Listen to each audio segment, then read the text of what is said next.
Listen carefully, because one day you'll wish someone had said this sooner, and by then it might already be too late.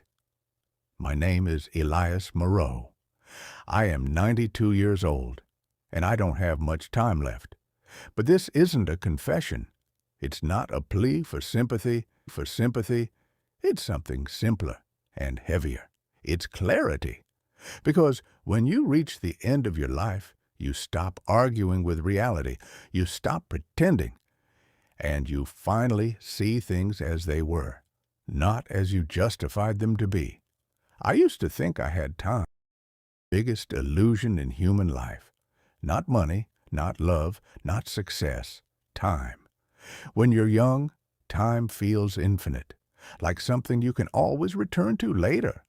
So you delay everything that matters, and you don't even notice it happening. I want to tell you about one word. It sounds harmless, even responsible. That word is later. When I was 20, I said, I'll enjoy life later. Right now, I need to build my future. When I was 30, I said, I'll spend more time with my family later. I'm just getting started. When I was 40, I said, I'll rest later. Just one more push.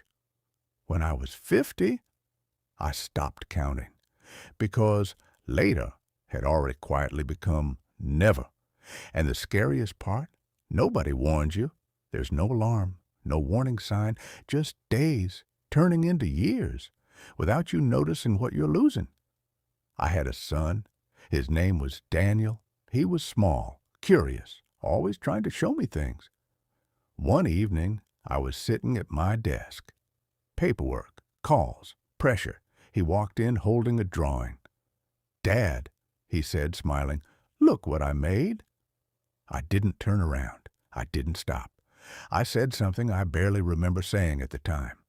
"Not now, Daniel. Maybe later." There was silence behind me. Then I heard, "Okay, later," and he walked away.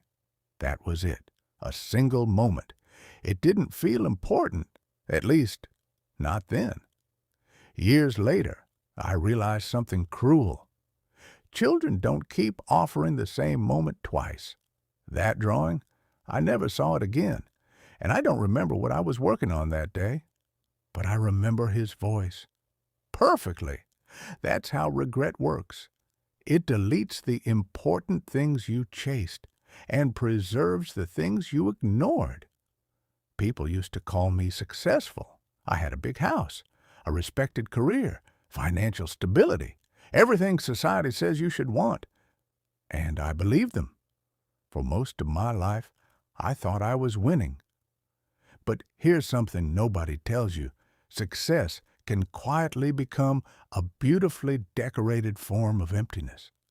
Because I was always busy, always building, always almost done with whatever mattered most. And in the process, I became absent from my own life. Not physically, but emotionally. I was there, but I wasn't there. My wife and I were married for 38 years. Her name was Claire. She was patient in a way I didn't deserve at the time. She waited for me in small ways at first. Dinner, conversations, even simple walks.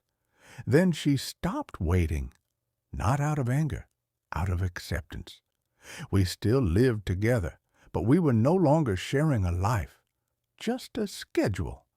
When she became sick at 61, everything changed. Suddenly, time became visible, not theoretical, real, limited. I remember sitting beside her hospital bed one night, machines humming, soft light in the room. She turned to me and said, "We built a good life, but we forgot to live it." I didn't respond immediately, because I knew she was right, and I didn't know how to argue with truth anymore. People imagine regret is loud. It isn't. Regret is quiet. It doesn't shout at you. It sits with you late at night, when everything slows down, when there's nothing left to distract you, and it asks one question: was it worth it? And you don't always like your answer, not because your life was meaningless, but because your priorities were unbalanced. If I could speak to my younger self, I wouldn't tell him to work less. That's too simple. I would tell him something more precise. Pay attention.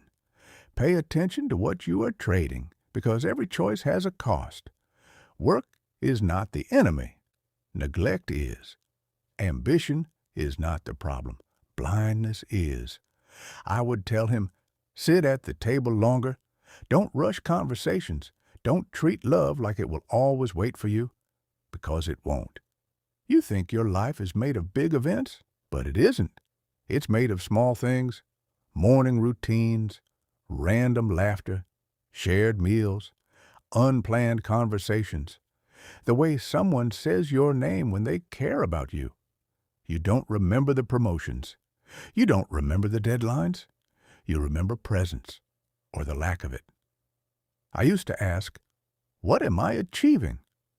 Now I ask something different, something more uncomfortable.